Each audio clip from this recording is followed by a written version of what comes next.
Rural local self-government. In India, a large majority of people live in villages. Children, who provides them with clean drinking water, proper roads, street lights, sanitation, education, healthcare, etc. Without these basic facilities, it is difficult to lead a good life. An individual cannot afford these facilities by himself. So, the government provides these basic amenities to people. India is a vast country with a population of over 1.35 billion.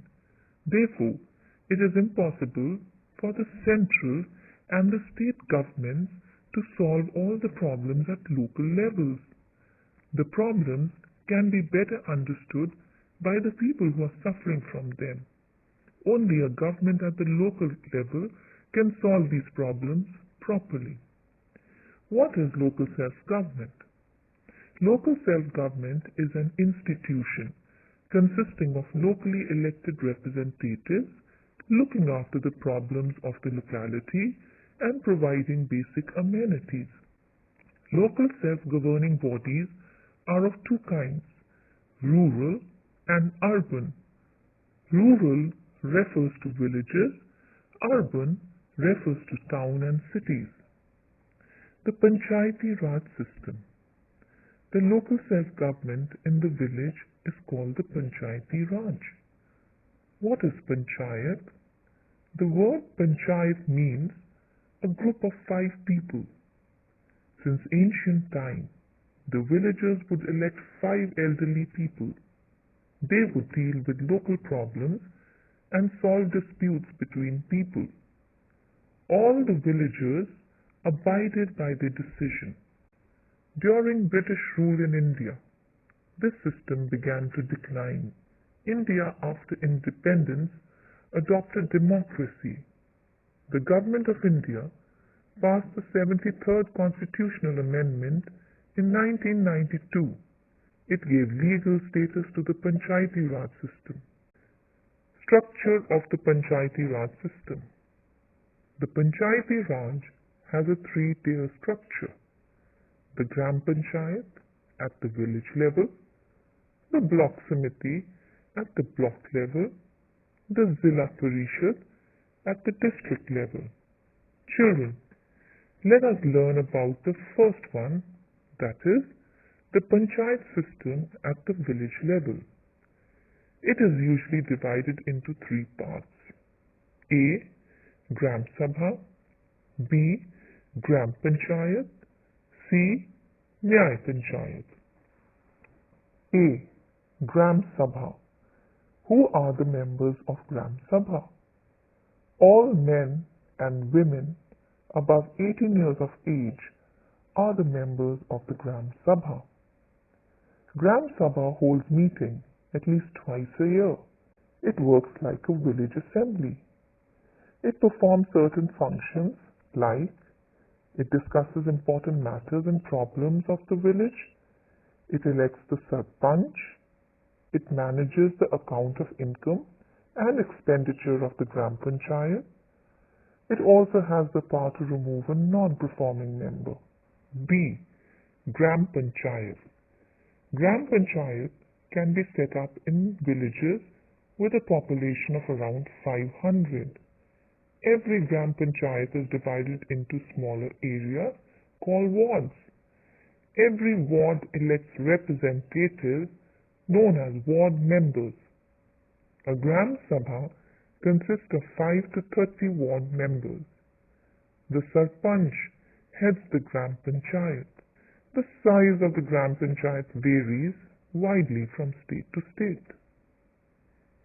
What is the composition of Gram Panchayat?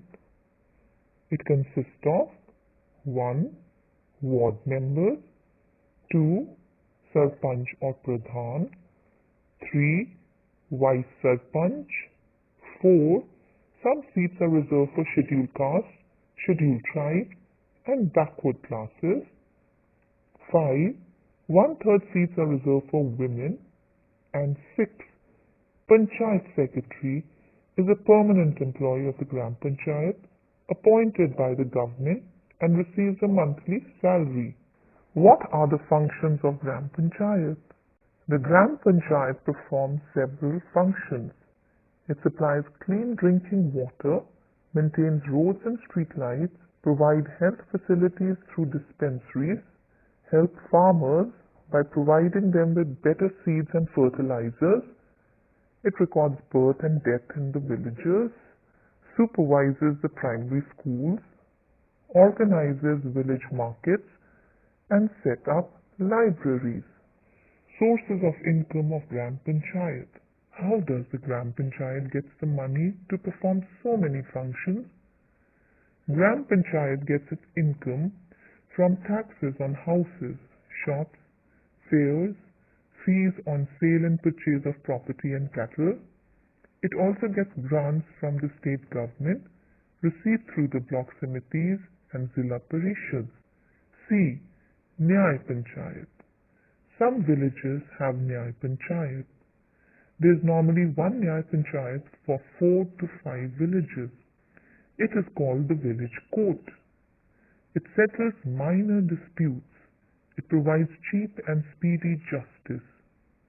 The members of the Nyay Panchayat are elected by the Gram Panchayat. It has the power to impose a fine on a guilty party. It cannot sentence anyone to jail. If people are not satisfied with the Nyay Panchayat, they can go to higher courts. Summary. Today, we have done local self-government, the Panchayati Raj system, what is Panchayat, 3-tier structure of the Panchayati Raj system, the 3 parts of the Panchayat system at village level, that is Gram Sabha, Gram Panchayat and Nyay Panchayat. Block Samiti. There are certain problems of the village that cannot be solved by the village Panchayat.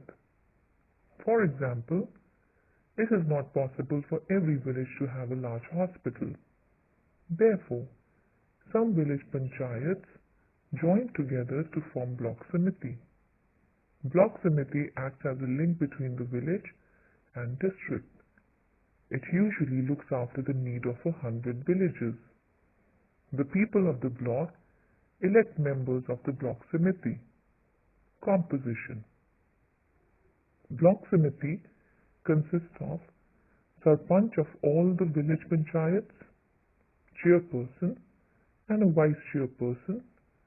The chairperson is responsible for the daily working of the Samiti, while the vice chairperson looks after the functioning of the Samiti in the absence of the chairperson. Some seats are reserved for scheduled castes, scheduled tribes, backward classes, and women. There are members of parliament and members of the state legislature, that is Vidhan Sabha and Vidhan Parishad. A block development officer, that is BDO, is responsible for carrying out the development plans prepared by the Block Samiti. Tenure. What is the term of office of the Block Samiti? The tenure of the Block Samiti is fixed by the state government. It is not the same in all the states. In most cases, it is 5 years. What are the functions of the Block Samiti? 1. It provides expert advice in the field of agriculture, animal husbandry, and veterinary medicine. 2. It set up rural industries with the help of specialists known as extension officers. 3. It ensures that clean drinking water is provided to all. Zilla Parishad. Zilla Parishad works at the district level. It is the highest tier of the Panchayati Raj system. Each district has one Zilla Parishad. Zilla Parishad is headed by a chairman, also called Pramukh. It is also an elected body. It has a term of 5 years. Composition. Zilla Parishad consists of chairpersons or Pramukh of block samitis, members of the state legislature, that is Vidhan Sabha and Vidhan Parishad, members of parliament, a president, and a vice president are elected by the members from amongst themselves. They can be removed from office if they do not function properly. Some seats are reserved for scheduled castes, scheduled tribes, and backward classes. One-third of the total number of seats are reserved for women. Now let's do the functions of Zilla Parishad. 1. It formulates plan for the whole district. 2. It provides water supply, construction and maintenance of public roads. 3. It implements the projects initiated under the 5-year plans. Children, do you have any idea about the 5-year plans? Well, India launched its first 5-year plans in 1951, immediately after independence, under the first Prime Minister Jawaharlal Nehru. Source of income.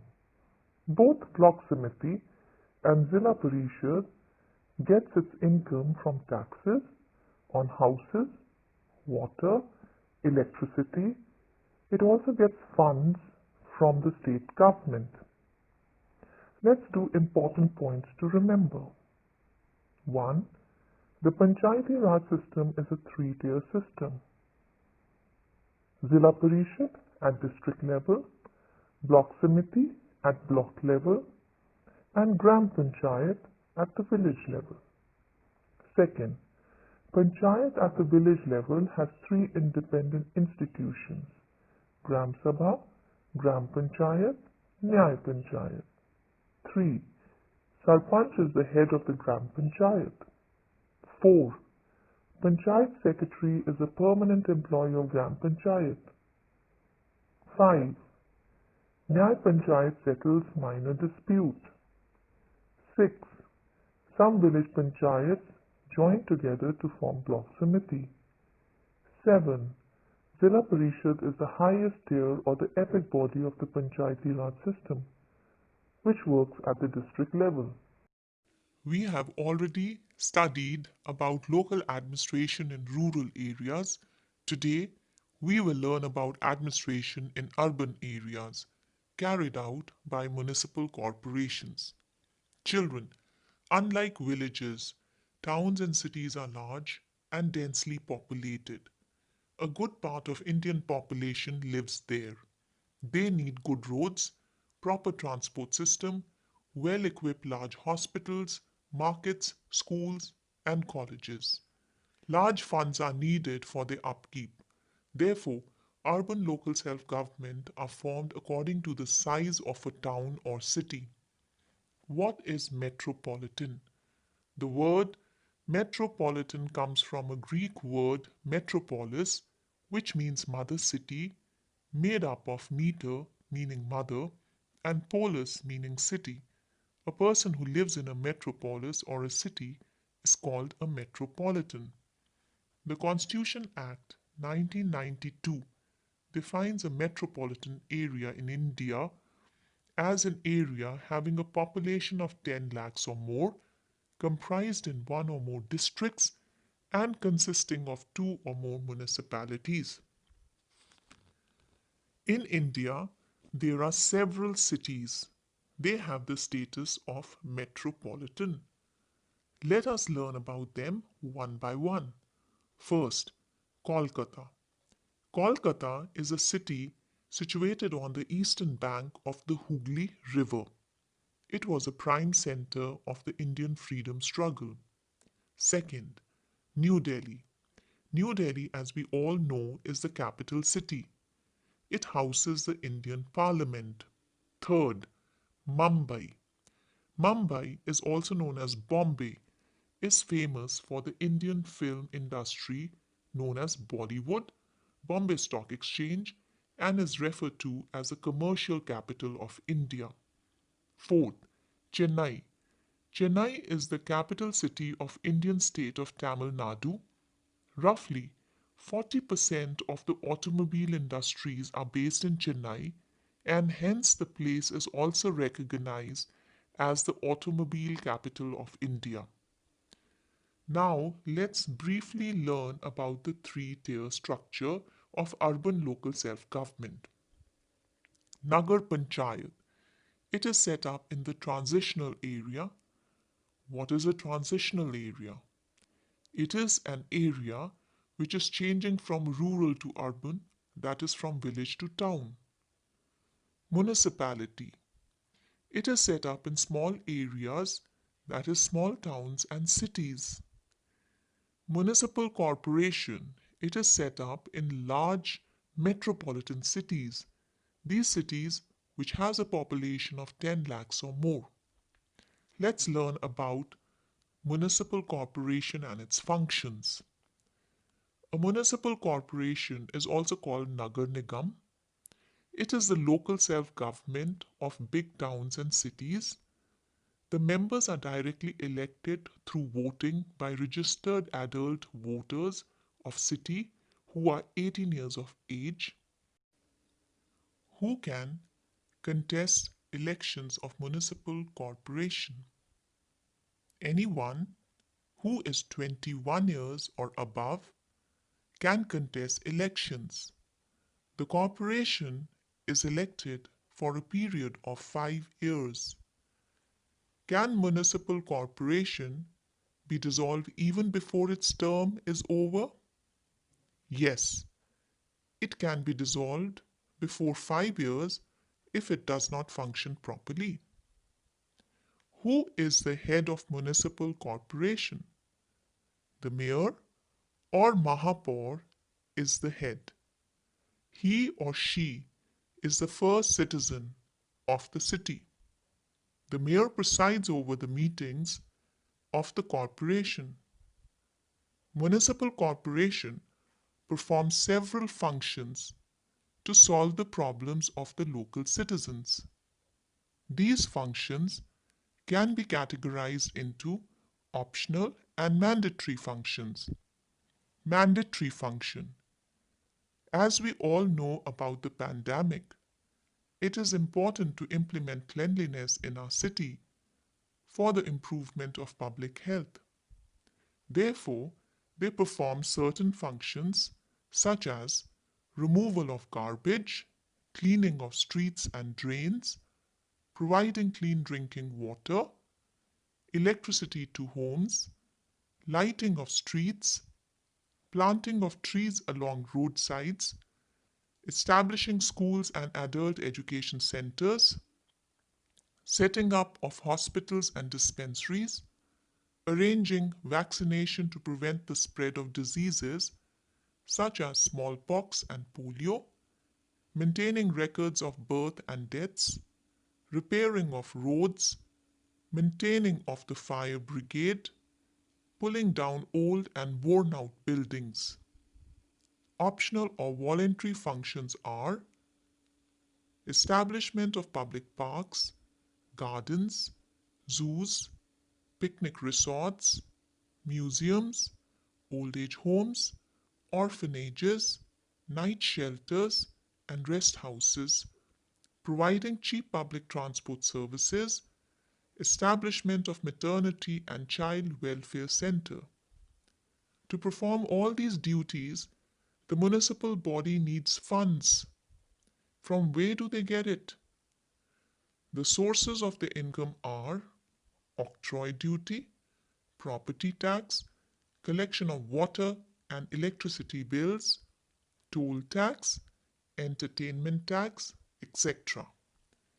Thousands of people migrate from villages to cities every year in search of employment and a better life. You must have seen it in Chandigarh too. This has further increased the work of municipal bodies. The government is aware of it.